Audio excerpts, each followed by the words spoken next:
Être femme, c'est pas simplement être sexuée d'une certaine façon, c'est être classée d'une certaine manière dans la société.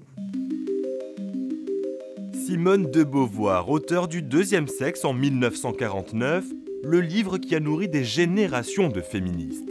Jugé indécent et immoral à sa sortie, l'ouvrage ne se voulait pas provocateur.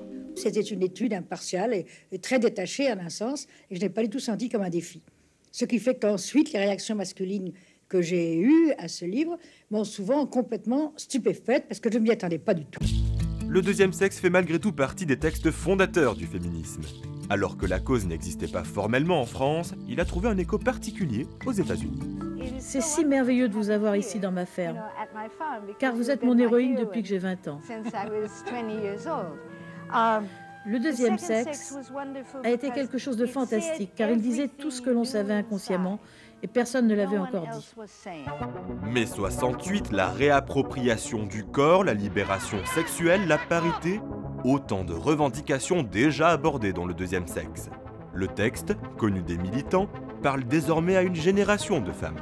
Ça a été une bombe à retardement qui n'en finit pas d'exploser et qui explosera encore longtemps parce que le féminisme est loin d'être acquis. Actuellement, il y a un retour en arrière qui montre bien à quel point c'est toujours aussi virulent. Donc, le Deuxième sexe a été la fusée de lancement, si vous voulez. Naturellement, de grandes figures françaises du féminisme se réclament de Simone de Beauvoir.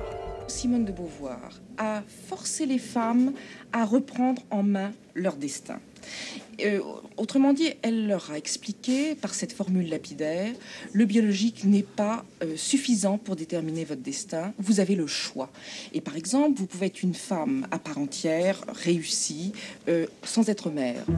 Le livre phare de Simone de Beauvoir est régulièrement discuté et débattu, des décennies après sa sortie.